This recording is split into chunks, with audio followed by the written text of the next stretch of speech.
Viu? Eu não sei para que serve isso aqui. Vou jogar fora. Quanto que custa? Tudo isso?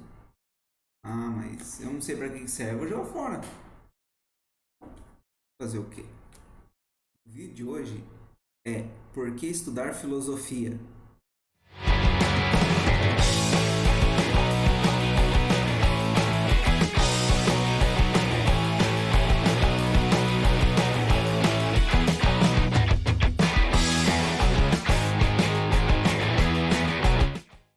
Por que estudar filosofia? Esse é um tema recorrente no ensino médio. Eu vou trazer uma das explicações a respeito desse tema. Uma explicação do filósofo Deleuze. Por que estudar filosofia? Deleuze é um filósofo francês.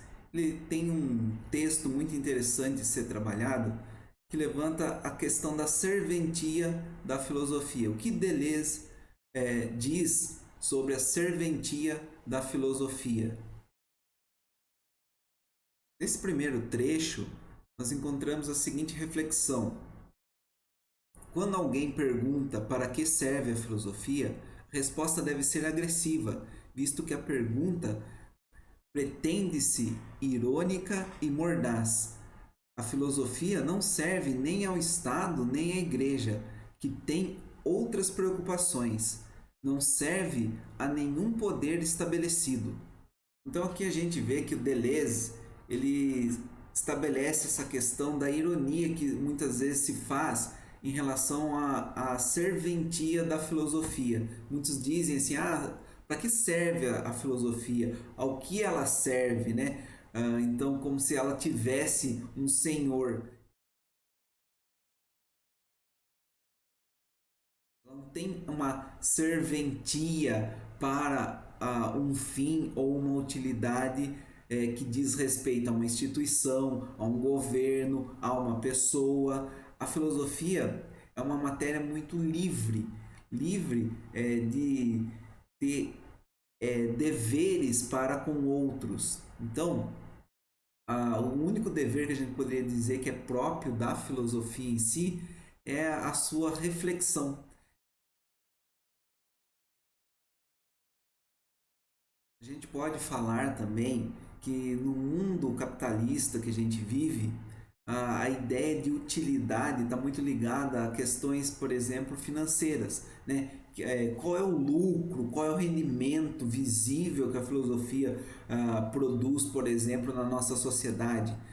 Então, muitas vezes, não se vê utilidade tanto para a filosofia como para outras coisas, quando não se identifica de imediato os bens materiais que aquela coisa produz na sociedade. Então, numa sociedade de uma perspectiva capitalista, que as coisas, para terem utilidade, elas têm que produzirem alguma coisa de valor, né? Valor financeiro, propriamente dito, a filosofia muitas vezes parece não servir para nada. Então alguém sempre vai perguntar: mas por que estudar isso se isso não traz uma grande produção, uma grande rentabilidade? Bem, a ideia da filosofia propriamente, ela sim, ela contribui muito para o desenvolvimento em diversas áreas, inclusive a científica,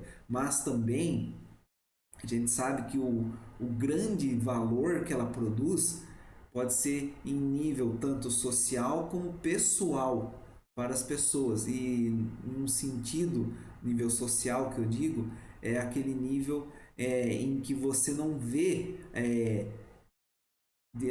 atrelado a ela de fato um lucro, mas você vê que ela contribui para a formação do cidadão, que ela contribui para uma questão de convivência, contribui para reflexões políticas. Então, a contribuição da filosofia ela não é necessariamente visível.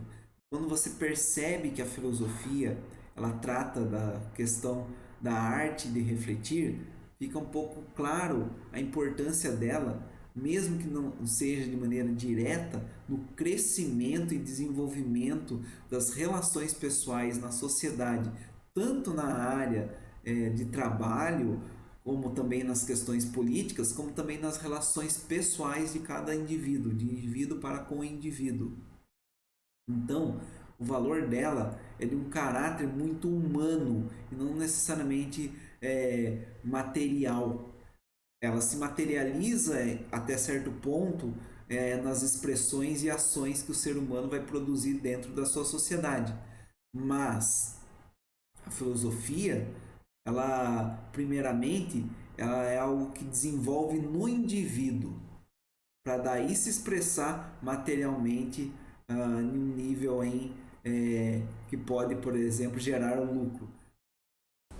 A filosofia serve para entristecer. Uma filosofia que não entristece a ninguém e não contraria ninguém não é uma filosofia.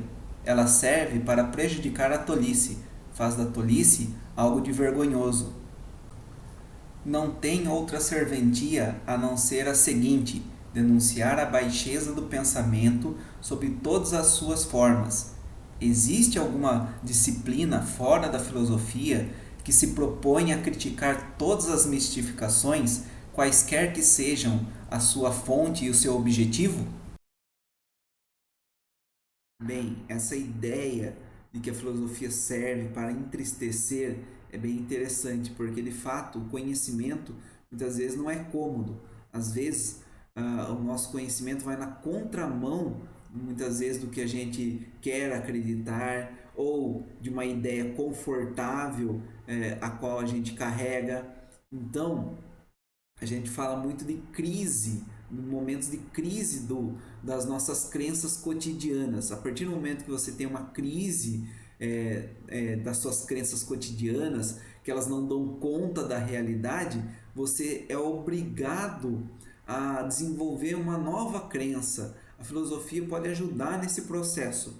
A filosofia muitas vezes causa crise, né? A partir do momento que você para pensar nas próprias crenças que você já carrega, ou a partir do momento que você vê que a sua crença atual não dá conta de uma situação, acontece um processo de desenvolvimento de novas ideias, de novas crenças. A filosofia sempre está forçando a isso, porque ela é esse movimento de entristecer, esse movimento que exige de você, que tira praticamente uma parte de você, né? Porque é doloroso o processo de você aprender, de você buscar mais conhecimento, de você estudar. Então, a partir do momento que a filosofia ela começa a cobrar de você um desenvolvimento de ideias ou novas ideias, ela acaba te entristecendo no sentido de que ela causa um certo desconforto, uma certa dor. Na verdade, todo aprendizado ele é um tanto agressivo. E quanto mais profundo for o seu aprendizado, né, mais ele vai exigir de você. Filosofia, ela tem esse aspecto de tentar desmistificar as coisas. Ela tenta achar pontos de análise para deixar mais clara as ideias, as crenças. Então, a desmistificação é uma característica da filosofia. Ela ataca o pensamento ingênuo. Então, é próprio dela desvelar o que está coberto por ideias equivocadas, preconceituosas. Então, ela vai muito além de uma mera opinião, ela vai muito além, por exemplo, do senso comum. Então, ela é um pensamento muito mais aprofundado e que busca aprofundamento. Denunciar todas as ficções, sem as quais as forças reativas não prevaleceriam. Denunciar na mistificação essa mistura de baixeza e tolice que forma tão bem a espantosa cumplicidade das vítimas e dos autores. Bem, pensar é um exercício. Muitas vezes eu gosto de definir a filosofia como a arte de pensar, a arte de refletir. A gente tem que exercitar o pensamento, porque veja bem, enxergar certos pontos de análise exige um treino.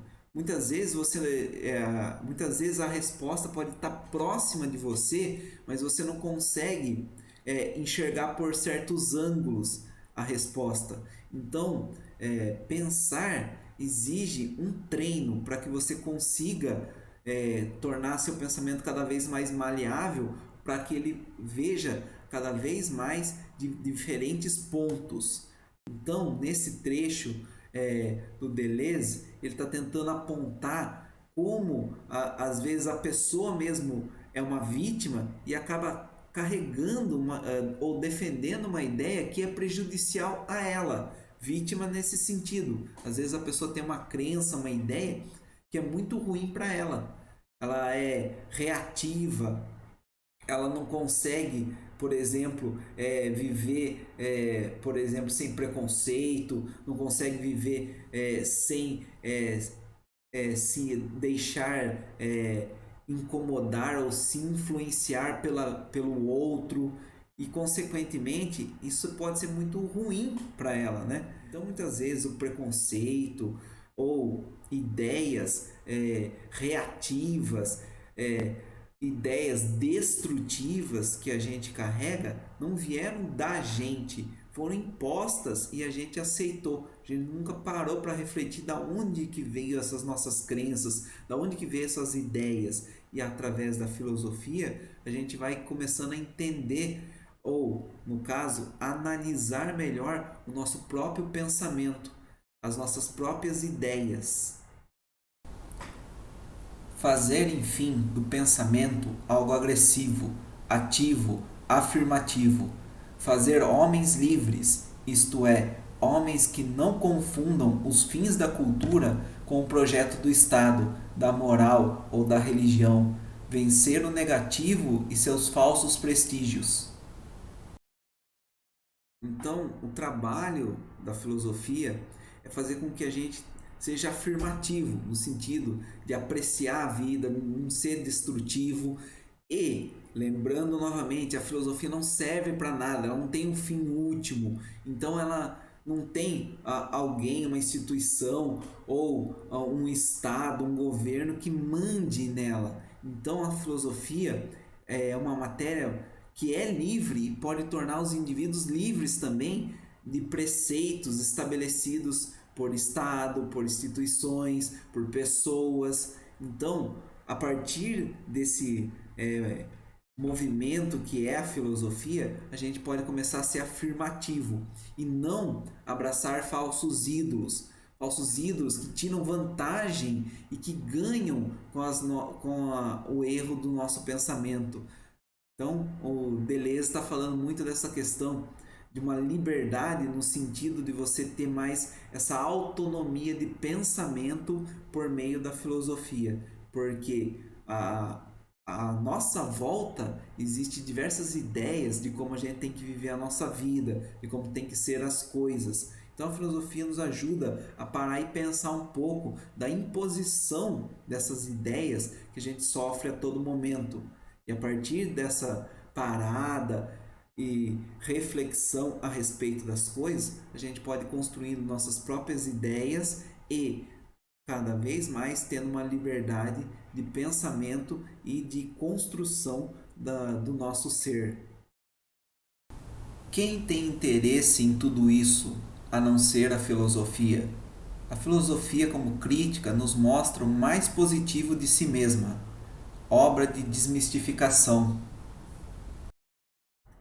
Aqui a gente tem uma ideia final, uma das muitas ideias que a gente pode ter em relação à filosofia. O ponto positivo dela como crítica construtiva.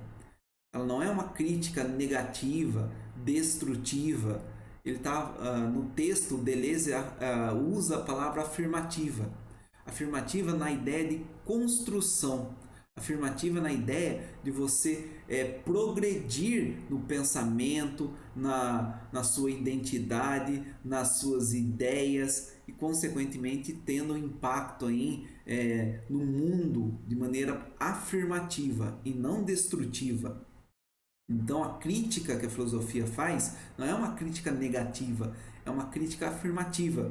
Por meio desta crítica, ela quer construir novas ideias, ideias que sejam mais práticas, ideias melhores, ideias que não caiam na mesmice ou caiam em uma ignorância de mero achismo. Então, a filosofia ela tenta construir um pensamento ou ideias mais elaboradas que afirmem, que construam coisas que venham a ser melhor para o indivíduo e, consequentemente, para os outros que vão ser afetados por essa ideia. Então é isso, pessoal. Espero que vocês tenham gostado do vídeo Para que estudar filosofia? Caso tenha gostado, curta e se inscreva no canal. Obrigado e até a próxima!